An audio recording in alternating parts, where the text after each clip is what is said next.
to the Paint, Rest, Repeat podcast with Ros Gervais and Laura Day, where we chat about our creative lives as artists while keeping it real and a little bit messy. We're here to inspire creatives just like you to push past those boundaries and make art that you love. Let's dive in.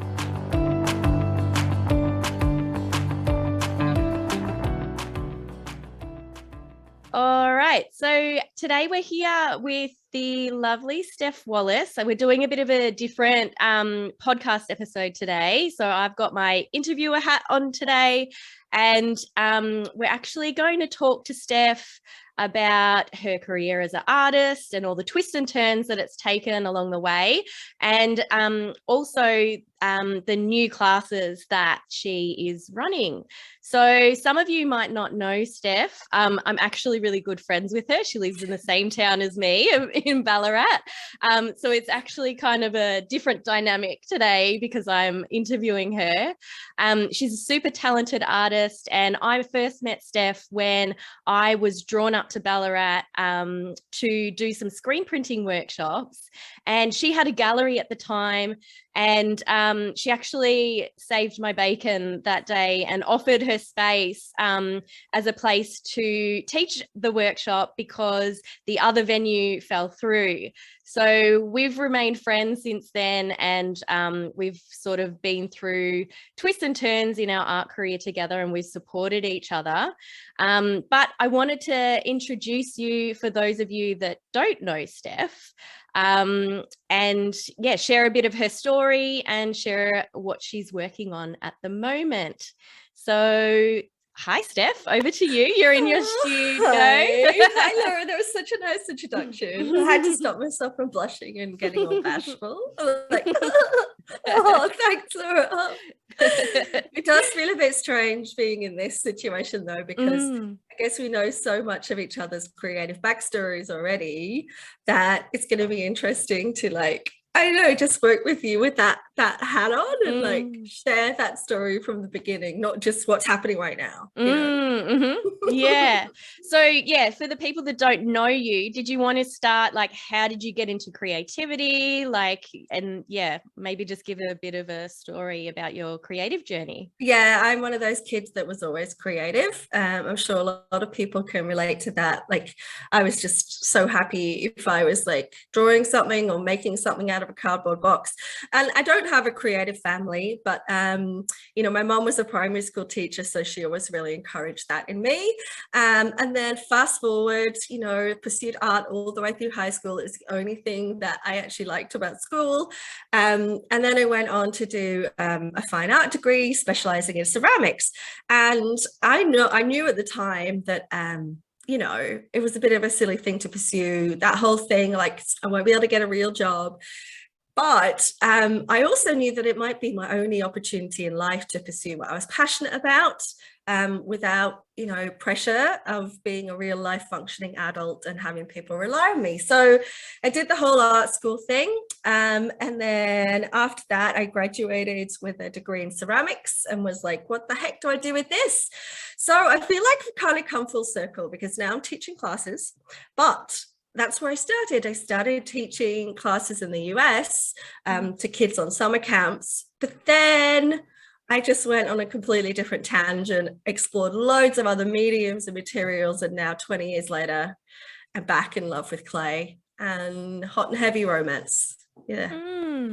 So what do you think, like, from teaching the workshops in those summer camps, then what did you venture into? Because I know you have had so many different iterations in your career. Like, when I met you, you were a gallery owner.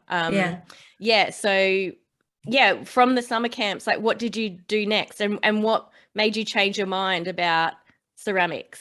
Oh, it was kind of forced upon me. I mean, one of the reasons that I taught is so I could have access to equipment.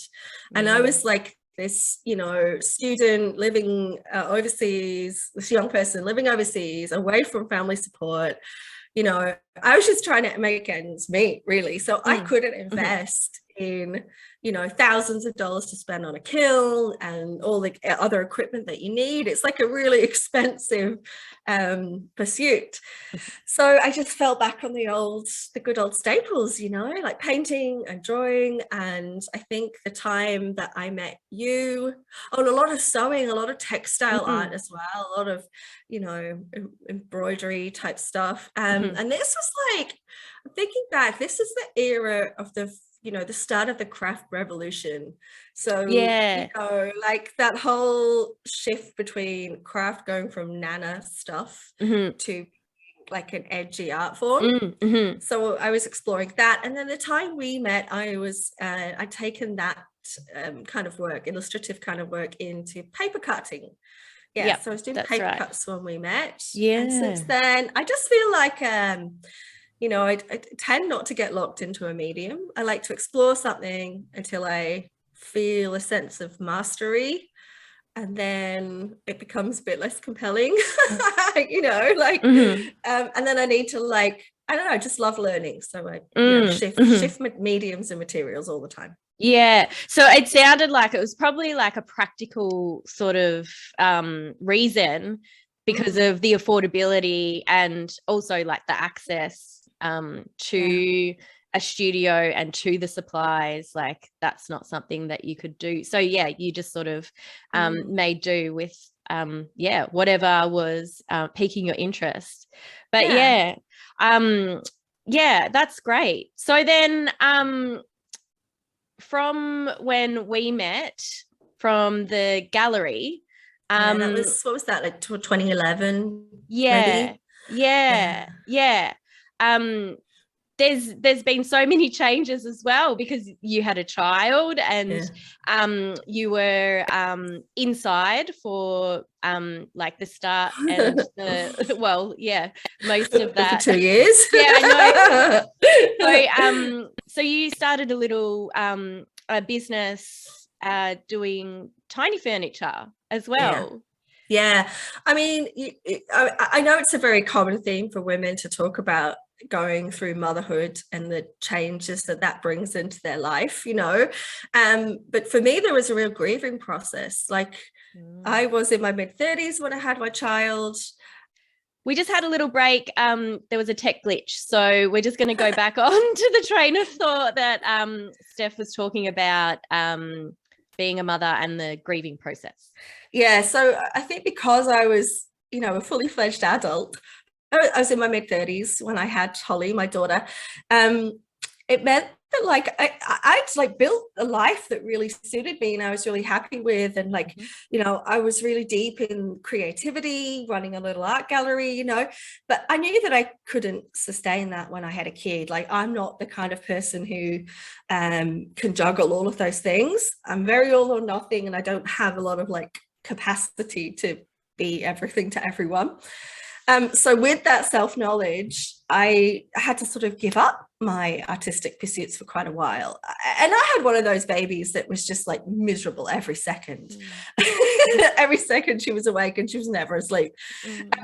So I guess when she was nearly a year old, I was like, I can't like sustain being a healthy human without my creativity. You know, that's when I realized how valuable it was for me and essential to be making something, to be engaging that part of my brain and my hands. So at that point, we'd just been on a trip to England, where I'm from, to see my parents and get them to meet the baby. And we'd been to visit Windsor Castle, where there's this incredibly intricate, huge doll's house. And I loved my doll's house when I was a kid. Like I was one of those dorks who was like still playing with their doll's house when they were like 11 and 12 or something, you know, like I think that's where my love of interior design came from or something. And so I was just like captured by this, like it just really sparked my imagination. And when I came back from England, I sat down at my kitchen table and I started making tiny versions of the furniture that I wish I could have in my real home. You know, I was making like tiny Eames chairs and all the beautiful mid-century furniture that I love. And that just like spiraled. That just went a little bit crazy. So I spent a few years doing that and built a business out of it, which was great. I got to, be at home with my kids, care for my mental health, and in those little windows, my creativity also earned me money. And it was also the good old days of Instagram, which I feel is really timely because everyone's whinging about it this week. Yeah. But the good old days of Instagram where you could put something on your feed and like people would actually see it, and you could build relationships with people knowing that they would consistently see what you were sharing. And so I managed to build this very small, but like in many no pun intended, but it was small in many ways, little business. But like burnout is quite a common theme for me. I know that like you've had health challenges that have interrupted your creative journey so many times, but for me it's a mental health journey. It's a mental health interruption. I reach capacity and I just can't keep moving forward. So at that time I is this boring? I feel like I'm just banging. No, this is great. This is so interesting. This is so interesting. Keep going. I'm sure. No, it's my favorite topic to talk about me. So like, stop me if it goes for it. So what happened after that? That's right. You and I you were already working as a studio assistant for the artist Susan Nethercutt. And she was building some more parts of her business out and needed a bit of extra help. So I started working with her, and the pair of you were like madly in love with your painting at that time. Like you were working towards your first exhibition, and being immersed in that with you guys just got me longing to pick up a paintbrush.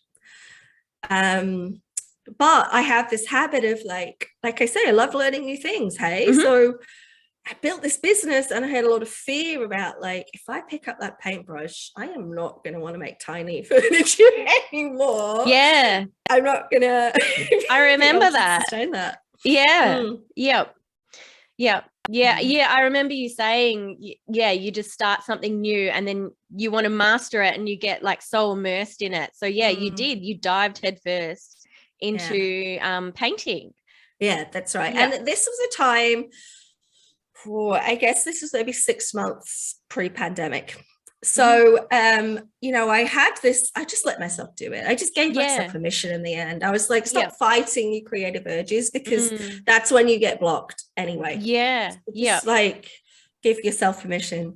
So I went for it and I was loving it. I was just like painting these bright florals with, fluorescent colors and line work, and like enjoyed the freedom, switching from the restraint of these tightly controlled, really fiddly works. And I was like, this is so exciting to just like paint a giant piece of canvas hanging on the wall and splash stuff around and let loose. And so obviously I ended up letting go of the miniatures, which I was okay to do. I was radically underpricing. I knew it, but couldn't quite like find the niche that supported the pricing that I needed.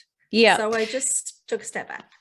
But you built like quite a substantial business and an audience. And I remember when you're in that transition phase and you're questioning, you're like, I've built this audience on Instagram and they're following me for the tiny house furniture. How am I going to transition? Like, I'm really into painting now. Like, it's a different audience. But you obviously got over that and then just did what you loved anyways. And I think like quite a lot of artists really struggle when they're in like a specific niche and they're working on a particular medium and they become known for a like certain style or way of creating. They do worry about like their audience and like whether people are going to respond. But I just love how you've just like followed those urges and just gone with it anyways and made a business out of it, because you are following that call of the heart and whatever your soul is asking you to like bring forth and express. You're coming from a place of this, I love this, I'm passionate about this, I know that this is going to make me happy, bring me joy, and allow you to express yourself in a certain way, and that's going to benefit your well-being. Like I love like how you just do it anyways, like those fears pop up and you've just got this great way, and you go through the process, you talk it through, like we have conversations all the time about all the things that we're not sure about, but then like you say something and then the next week we catch up for a walk, like you've already taken action, and I'm like, oh my God, Steph, you've just done it. Like it's amazing. Like I love it. Yeah. So yeah, I just wanted to recognize that in you because some, like, I'm sure other creatives can relate. Like they get stuck in a lane and they're worried about, veering off and how that's going to impact their business and, their reputation and what they're known for. Absolutely. So, I just want to speak to that for a minute because, there are a few things that came up as you were talking. And the first is that the industry perpetuates that. Like there's this sense that we've all got to find our style, and then once you found it, that's it, stay there, because no one wants anything else. And that's not true. That's an industry story. But also, I mean, your style is your story, and your story remains the same. You remain the same. Like I can spot Laura Day's work from all the way back in the days where you were doing graphic design and illustration. Like it is so markedly you that is a thread that remains current. So I think as soon as I understood that, and I understood that by looking at other people who'd made major shifts, and I'm like, oh, hang on a minute, I've told myself a story that I'm not allowed to change, and that's not true. Like but also you say I take action quickly. I do. That's a coping that's a coping method for me. Like I don't know, probably some trauma there or something, but I'm able to do that because I have a really amazing support network. And I don't take that for granted, because there've been times where it's been just me all on my own for years on end, no other creative people around me. So I think like finding those people in your community, whether it's online or in person, Jesus, a game changer. Like it's those conversations with you that help me get all my thoughts in order, stop them spinning around like crazy, pin them down, sift through them, and then I can make change because I'm not stuck in my head. Community is so important. So isn't it? Because this journey takes a lot of guts and courage and determination, and there's only so much processing that you can do solo. So we need to reach out to others because they're going to help us to get clarity and like know the direction that you can take, and they're going to offer advice, and maybe some other creators have already walked the path before you, so getting that wisdom and knowledge from them is going to be really invaluable as well. So that's great that you've built that for yourself and allowed yourself to have that support. Do you have any advice for people that are just starting out and might not have that creative network yet? I think my biggest piece of advice is be open to where those people are going to come from, because there are people that I've reached out to in those times that I don't know in person. I've never met them. I just know that they have some wisdom, and I'm brave enough to ask if they're willing to share that with me. It might just be like someone who's left a comment on your Instagram post or whatever, or it might be someone whose podcast you listen to. I had a chat with Roz lately. We've only ever spoken like via little tick-tappity typed messages before, but I had a problem and I was like, I know who might be able to help me with this. Roz, like that like I guess I have a fear of rejection. I'm not saying it's easy to do that, but sometimes just those little connections can actually give you big leaps. Yeah. You know, and then the other thing is in-person connection. I mean, we've lent on the internet for so long, hey, because we're all stuck inside our little homes. But the reality is that whether it's like a local artist group or you know, going to an open studio or taking a class, whatever, like the people that you meet in real life can often propel you forward so much more than you expect. Hey, like if you hadn't stumbled into my stumbled, that's a bit harsh. If you had come into my tiny little gallery that day going, things are falling apart, I've got no venue, but I've got this class, can you help me? Like, then I wouldn't have been able to do what I did yesterday by getting over an emotional hurdle with your support. Like things just pan out in such a strange way, hey? Like, and from that one person, you connected me to all of the creative networks in Ballarat. So you know, you were already immersed in the community and active in the creative community here. And because I was moving from Melbourne to Ballarat, I didn't know anyone. So you just got to make that key contact, and then that will just open up a whole world. And then that's going to help you in your business for referrals or, you know, just being able to. But also help you in your practice. Like help you get better at what you do, because when you've got trusted people around you, you feel safe in asking for their feedback creatively. Geez, it's a huge difference, isn't it? Like, it can just get you over those blocks or those creative humps so quickly. So I'd like to switch gears because I'd like to start to talk about your classes that you're offering. So you've come back. So from painting, we've transitioned back to what you studied and what you're specialized in, and you've gone back to your ceramic roots. So I have. And it once again accidentally, you know, I mean, look, the story has the same elements to it of, you know, burnout, mental health challenges. You know, a really hard time came for me, not when we were, I mean, like Melbourne, the area where we live is like was the most locked down in the world, just to frame that. So I was being like primary carer, educator, trying to run a business for so long that I just like really got so frazzled. I just I couldn't really function. But that got triggered for me, not in that time, but after that time when everyone started like living life again. This is pre-Christmas too. So it's like going from 0 to 100 where everybody's rushing around and look so excited to be able to celebrate together and go on holidays because it's summer here. And like, I was just like shell-shocked. Like, I can't do this. Like, I am still traumatized. I just need to like be still and be quiet and just process what's happened, you know. And the thing that got me through that was my pottery wheel. And I don't know if anyone's ever played with that before, but it is one of those processes that it only really works for you when you're in the zone.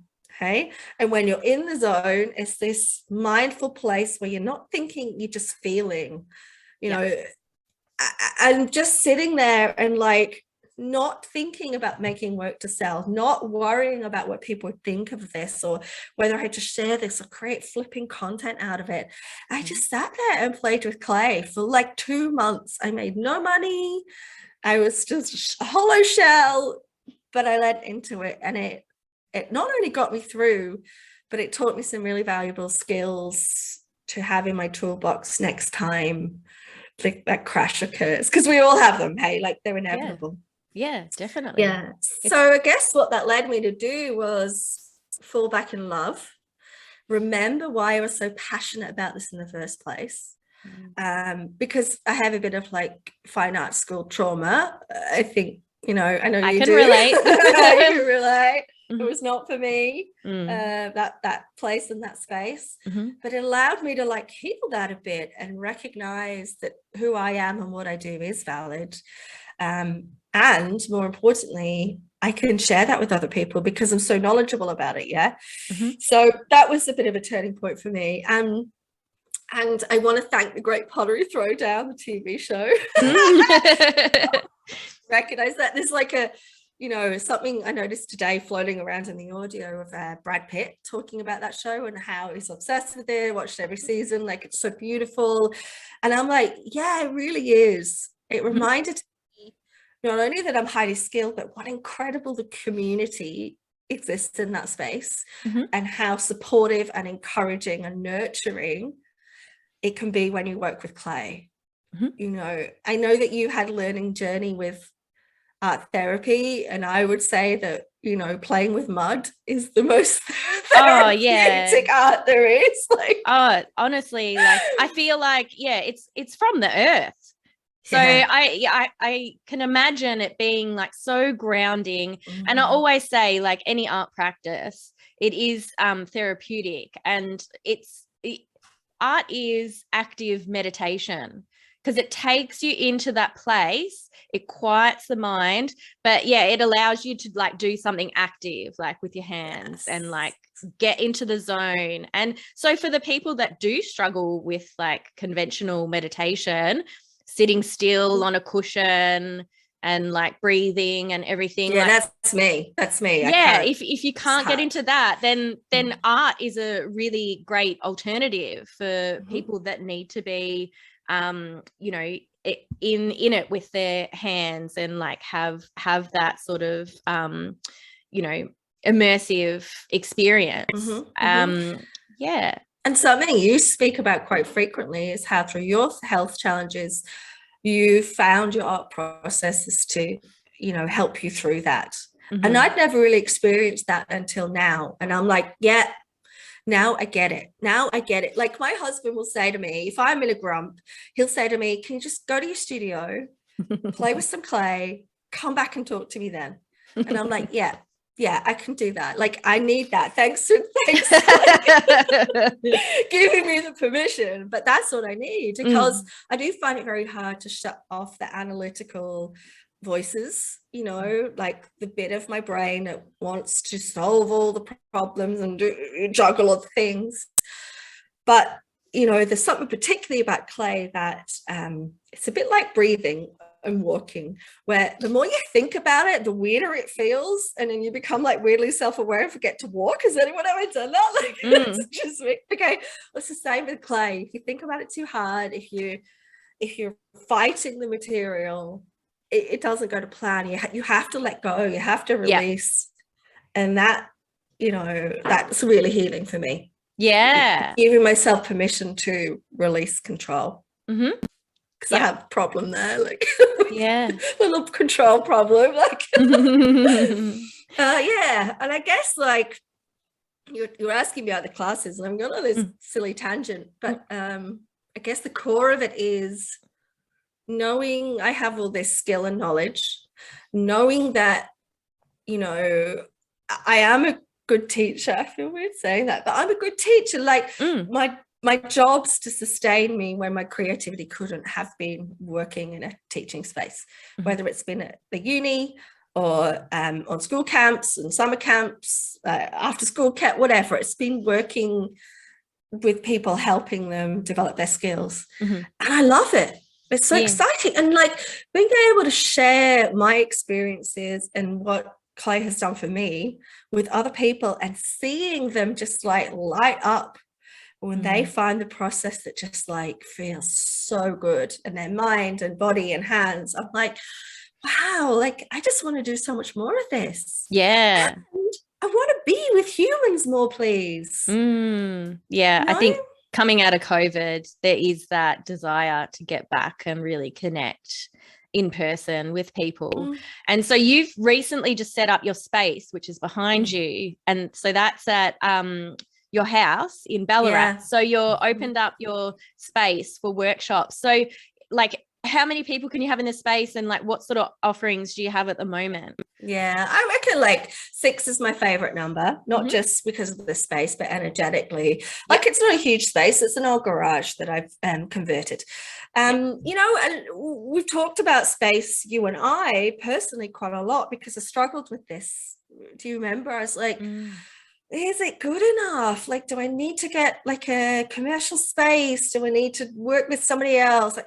And I just came to the place of like, no, you know what? Like, what I've got is good enough. Yeah, it's great. I'll always be seeking better, because that's human nature. Hey, grass is always greener. But seeing what you've done with your studio too, which is a similar type of space, I thought, no, what am I worried about? Like, Laura can do it. It's amazing. I love that. I can just do that too. So yeah, so I have 6 people in here. I teach a few different styles of classes. You know, I have ongoing courses for people who live fairly locally. I also teach tiny pottery workshops at the moment, which is a whole other random thing, but it's making teeny tiny pots on a teeny tiny potter's wheel. So you're bringing in like a little bit of the influence from your tiny furniture days there. Yeah, that sounds like a super fun workshop too. It is. Yeah. And it's one of those things, the reason I like it is, you know, people take the potter's wheel home with them after the class, and it is a way of working with clay. You can do it on a kitchen table. Like you don't need all the gear. Hey, you just make this tiny pot, and then they can bring it back to me and I'll fire that. I just stick it in the kiln. Like, it's this flipping big. I just pop it inside something else, you know. But it's like that accessibility is important to me. You know, during the pandemic, people went crazy for clay, but ultimately a lot of people have given it up because A, it's hard, B, it's very technical on a lot of levels.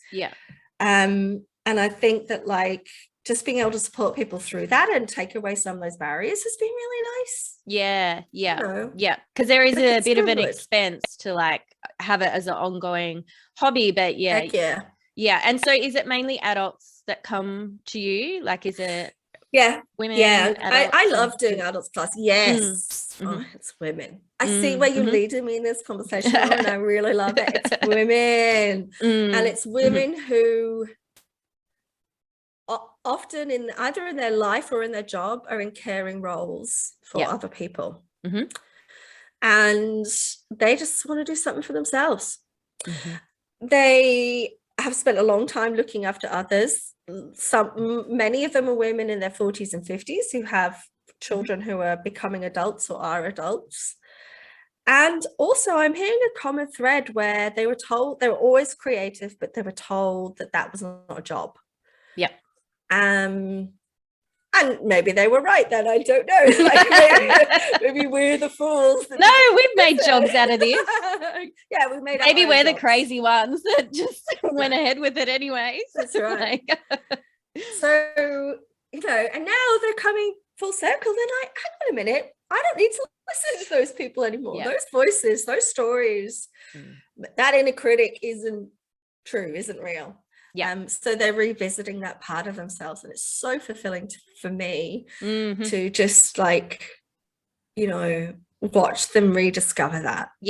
That's what I've seen in my work. I've seen that that women often just take a different path, and they, you know, slip into what society sees as a sensible career, or you know, they are like giving so much to others, and then they just deny that call within themselves. But then with the pandemic, and when we experience great challenges in our lives, whether it's a health challenge or you know, we've all been through trauma with this pandemic. It's been, you know, it's cracked so many people open. Mental health is like just soaring, like and when we're coming out of that and we're wanting to build strategies to support ourselves, you sort of see things from a different perspective as well, going through that trauma. And it's like, well, why have I denied doing things that bring me joy. Like, why am I missing out, and why am I giving to all these other people and I'm not giving to myself? And that's what I love about opening up workshops and creating space for people to honor themselves, honor those creative desires and things like that. So I love that, like, we're on this journey together. And we're offering this for people to experience. Oh, Laurie, you're giving me chills. Like, the way you just explained that, I'm like, yes, like, preach, Laurie, yes. Yes, like processing collective trauma as women, giving ourselves permission to do what we really care about and what's really important to us. Hey, like, I love it. It really, really excites me. Oh, gosh. I don't know what we're talking about now, because I'm and that was that moment. Yeah, that was a really good chat today, Steph.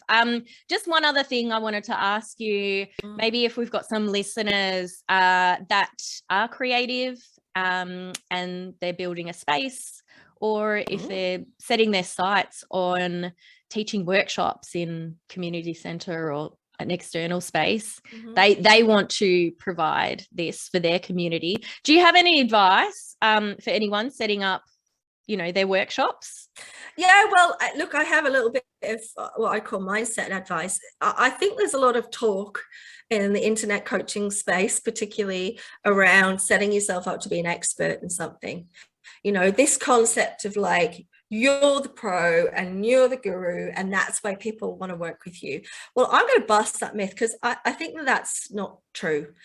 I used to roller skate, and I went and would train with the local roller derby team, and I'm terrible at roller derby, because I'm not rough and tumble. I don't want to hurt anybody. I just want to wear cute costumes and pretty skirts, right?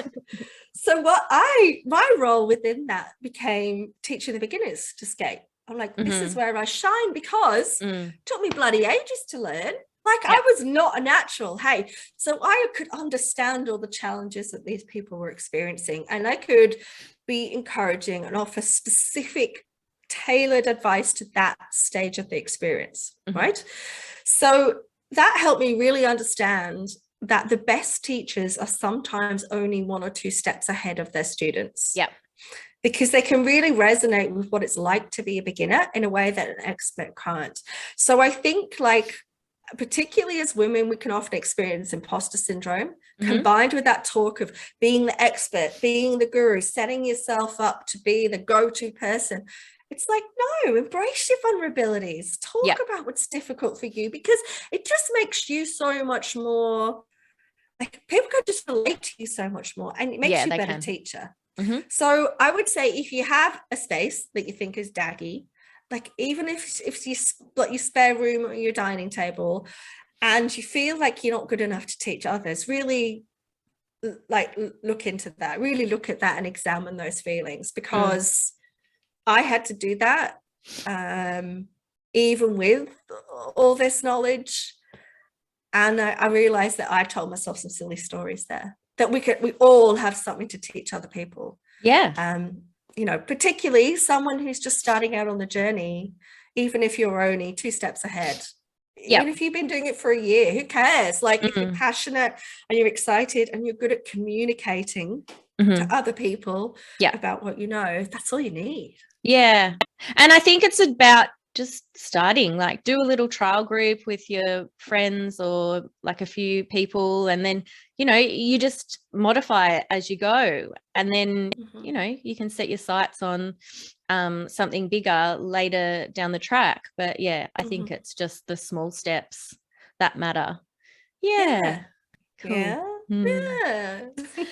All right, well, that was a really good chat today, Steph. I think I learned a few new extra things about you. Really? Is that possible? I really appreciate you coming and chatting with us today. So where can people find you if they're not connected with you already? I have a website, stephwallaceart.com, and I am Steph Wallace Art on Instagram. And those are the main places that I live. And I love it when people send me DMs, just little messages just to say hello, or shoot me an email. And all of my classes are listed on Eventbrite as well as on my website. So if you are, somewhere within our locale, I'd love to meet you in person. So yeah, cool. Yay. All right then. Well, you have a good day, and thanks You for too. chatting with us today, Steph. No worries. All right. See you later, Bye, Laura. everyone. Bye.